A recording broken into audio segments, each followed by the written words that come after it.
ఎవడు పెట్టిన కేసు వీళ్ళే కదా. నా చిన్న చిన్న పిల్లలు ఏడుస్తూ ఉంటే అర్ధరాత్రి పూట నన్ను అరెస్ట్ చేసి తీసుకుపోయి 100 రోజుల పాటు జైల్లో పెట్టి మళ్ళీ నన్ను జైల్లో పెడితే ప్రశ్నించారు కదా అనే ఉద్దేశంతో వీళ్ళు ప్రయత్నం చేశారు. కానీ తీర్మానం వలన ఏ ఒక్కరోజు కూడా ప్రశ్న ఆపలే, తల వంచలే.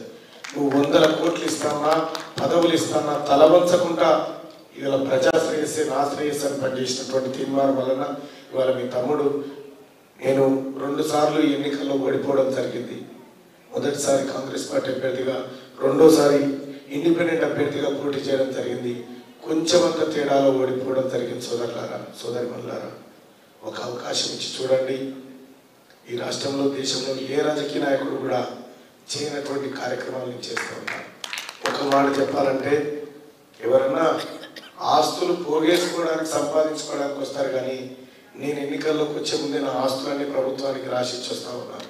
ఎవరైనా చేస్తారో ఈ మాట? ఎవరు చేయరు. కానీ నేను చేస్తూ ఉన్నాను. ఇవాళ మొత్తం భారతదేశానికి ఒక గొప్ప ఆదర్శవంతమైనటువంటి రాజకీయాన్ని చూపించాలనుకుంటున్నా. రైట్ టు రీకాల్ ఇంప్లిమెంట్ చేయాలనుకుంటున్నా. పని చేయకపోతే జవాబుదారీతనం ప్రజల చేతిలో ఉండాలి. ఒక నాయకుడికి ఇంట్లో ఒక జీతగాన్ని పెట్టుకుంటాం, పని చక్కగా చేయకపోతే 5 ఏళ్ల కాలం ఉంచుకుంటాం. ఉంచుకోం కదా, రేపు ఎల్లుండో తీసేస్తాం. ఇంట్లో పని చేయకపోతే, బాగా చేయకపోతే తీసేస్తాం, ఇంకో వాళ్ళని పెట్టుకుంటాం. మరి రాజకీయ నాయకులు కూడా 5 ఏళ్ల వరకు ఎందుకు ఉంచాలి? అందుకోసమే రైట్ టు రీకాల్. ఏడాది కాలం పడుతుండాలి, పని చక్కగా చేసినా చేసి, లేకపోతే నువ్వు దిగిపోవని చెప్పాలి. అటువంటి హక్కులు ప్రజలకు ఉండాలని చెప్తా ఉన్నాను.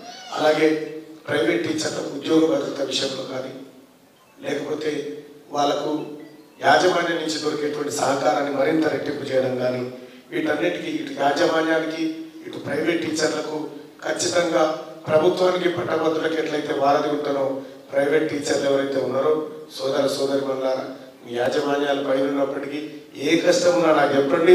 వాళ్ళని మెప్పించి ఒప్పించి మీ అందరి కష్టాలు తీర్చేటువంటి కార్యక్రమం చేస్తానని చెప్పి తెలియజేసుకుంటూ, ఇది మామూలు సాధారణ పొలిటికల్ మీటింగ్ కాదు కాబట్టి, పొలైట్ మీటింగ్ కాబట్టి నా మాటలు మీకు వేరే రకంగా కావాలని ఉన్నప్పటికీ కూడా ఈ క్షణంలో అవి మాట్లాడలేము.